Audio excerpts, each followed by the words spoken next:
What is the main theme of the Succession War? While there are a variety of ideas present in the arc that will be broken down in this video, the central linchpin theme seems to be mankind's perpetual struggle to maintain peace and the inevitable collapse of order. If the Chimera Ant arc examined what it meant to be human, the Succession War is a broader examination of society, and the flaws of man that ultimately lead society as a whole towards violence and chaos, no matter what countermeasures or systems we desperately try to erect to maintain peace and balance. Many question why the Succession War needs so many characters, but it is only precisely because it has such a large cast of characters that Togashi can effectively show a complete, structured society unravel before our eyes. A ship sets off with a grand mission that is meant to mark a huge step forward for mankind as a whole. And with all levels of society represented, the poor, the middle class, the military, the justice system, the government, nobility, it's all there, neatly divvied up in the isolated and enclosed space of a single ship,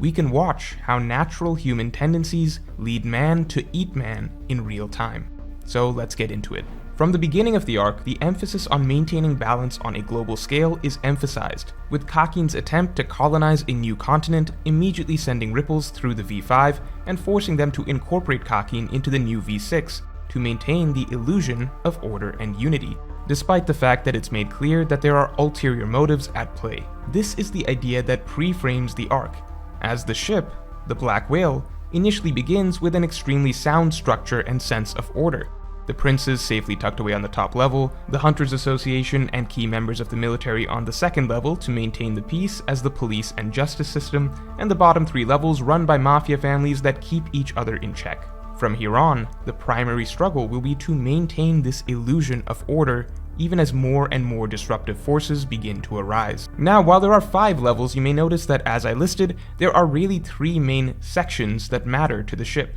The top level of the princes where they're having their succession war, the bottom 3 levels where the mafia war has begun, and finally the second level of the Hunter Association and the Kakin military, which can be considered a sort of fail-safe level, the floodgates that are meant to prevent all hell from breaking loose in either of the other sections. But as has been pointed out recently, even those on this level do not know where exactly their allegiances are meant to lie should things devolve into a complete state of nature among the other levels. And that's a problem that's fast approaching, as the Succession War has begun above, with the king having pitted the 14 princes against one another, and the Mafia War ramping up below, as the Char-R family and the ZU family have begun trying to retaliate against the Hai Li family that is attacking indiscriminately. In both the top section and the bottom section, a silent but bloody war has begun to play out. Not quite at a point of open warfare, but violence and murder are beginning to become the norm. Nearly every prince is using all their resources and their newly acquired Nen beasts to fight back against the others, just as downstairs, countless dozens of members of the Hai Li family are using their newfound Nen powers to assault the other families. And in both sections, among the princes and the commoners, the primary goal of the characters being framed as the protagonists is to bring about a ceasefire and achieve balance. Kurapika is driven by the naive belief that the Succession War can be brought to a halt if all princes are forced into a sort of stalemate. If only everyone knew Nen, if everyone had access to the same tools and weapons at their disposal, then everything could return to a state of forced order. Yet ironically, these attempts to force peace and balance are only adding fuel to the fire, as everyone schemes to use their newfound Nen abilities to win the war, with Kurapika possibly having led to the creation of the single most dangerous Nen user in the entire story, Serednich, a living example of why not everyone should learn Nen. And downstairs, things seem to be headed down a similar path, as the mafia heads, Hinrai and Zeniwang, also believe that things can return to a fair and balanced stalemate, with the families going back to leaving each other alone and maintaining an equilibrium, by simply killing Morena and hiring the Phantom Troop to do so with the promise of giving the Phantom Troop Hisoka, none of them realizing how far in over their heads they are trying to manipulate such dangerous characters. And obviously with the direction that both the Princes section and the Commoners section is going, this delusion that order can be maintained is quickly being disproven. Both Kurapika and Hinrai still dream of a return to balance, but what they don't see is the vast web of motivations and the selfish, vengeful, greedy desires that the gigantic array of characters across the ship from top to bottom possess. Yes, Togashi is going more in-depth than ever with inner monologues of even the most minute characters, And while that may be a fair criticism to be discussed in another video, the purpose of this is to give an overarching feel across the entire ship of how humans in such a dense, complicated conflict operate, encompassing everyone from the first prince down to the lowliest subordinate. Because if the point Togashi is making is how societies eventually fall apart at the seams, then what are the key recurring ideas Togashi is weaving in as the reasons behind societal collapse? Well, he's covering the full range. First and foremost are easily greed, selfishness, and arrogance among those with power, traits that we see in the most overtly evil princes, Benjamin, Camilla, and Serednik. Those with power who desire more and aim for sole supremacy. But then you have the more complicated figures, those such as 9th Prince Halkenberg or 3rd Prince Zhang Li. Those with power who seem to have more noble intentions, but in the face of those other princes who aggressively and selfishly push for more power, even the more noble-minded individuals will be forced to eventually take that same path for the sake of what they believe to be the greater good. But on the other end of the spectrum from the princes, there are of course the commoners, and particularly the downtrodden individuals of Hai Li, who are running rampant across the ship, killing without hesitation in order to increase their own standing. It's a fairly blunt metaphor, a literal depiction of lower classes chasing power through any means necessary to continue to rise up the ladder with the dream of ultimately overthrowing the higher classes. And in that vein, why did this bloodbath in the lower levels even begin? Well, it all started from one woman, Morena, who is giving out Nen abilities with the hopes of bringing the society that cast her out and treated her like trash, burning down to the ground. The succession arc repeatedly reiterates how poorly those of lower class are treated, as outcasts or even sacrifices, and Morena's actions can be seen as a long brewing backlash against the nature of such a society. While her subordinates strive to improve their standing and climb up in level, her true desire seems to simply be revenge. She is the natural backlash spawned from the inherent injustices and inequalities of society, which plays into the next driving motivation of so many characters, those who could not care less about order and would happily disrupt it for their own personal revenge. The Phantom Troop are like a bull in a china shop, further threatening to disrupt the balance of the three families in their own pursuit of revenge against Hisoka. And interestingly, this arc we finally got to understand the Phantom Troop's origins and motivations. They too are the byproduct of the outside world society at large, treating those at the lowest levels of society like trash, till eventually the Phantom Troop hit their own breaking point and essentially declared themselves to be the enemy of the rest of the world, and since then they have wreaked havoc and destroyed order themselves anywhere they go.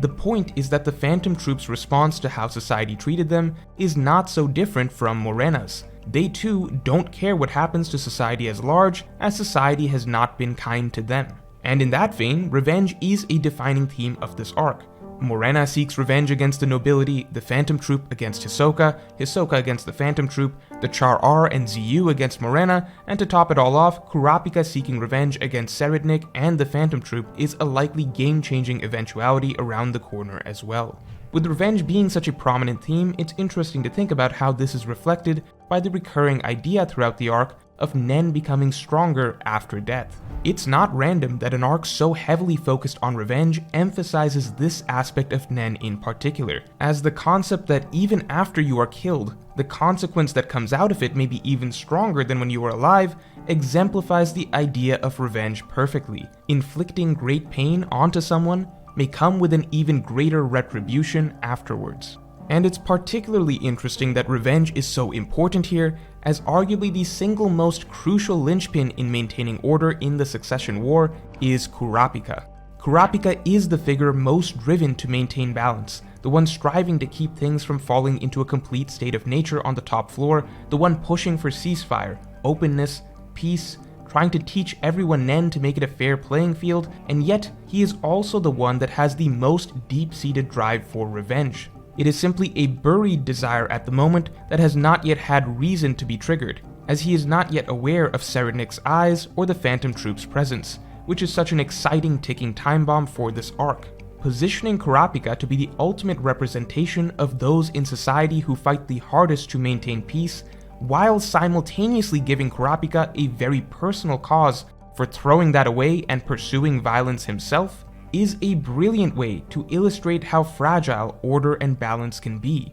The idea being that it doesn't matter who you are, even the staunchest peacekeepers are only human, and will naturally have their own triggers and breaking points that could cause them to abandon peace and join in the chaos. Now, I may be getting ahead of myself here, as we have yet to see what action Kurapika will actually take once he finds out about Serednik and the Phantom Troop, but a crucial crossroads is looming ahead for this character, as the last and most important figure maintaining balance on the upper floor. And Togashi is clearly saving these revelations for Kurapika for a very significant moment. If the black whale is a powder keg waiting to explode, Kurapika may be set to be one of the most important sparks. And so, looking at the entire setup of this society in a bottle, what are we being shown? In a nutshell, how easy it is for things to fall apart, as the vast range of human motivations make it impossible for order to be maintained forever. We see those with power who will happily fight for more,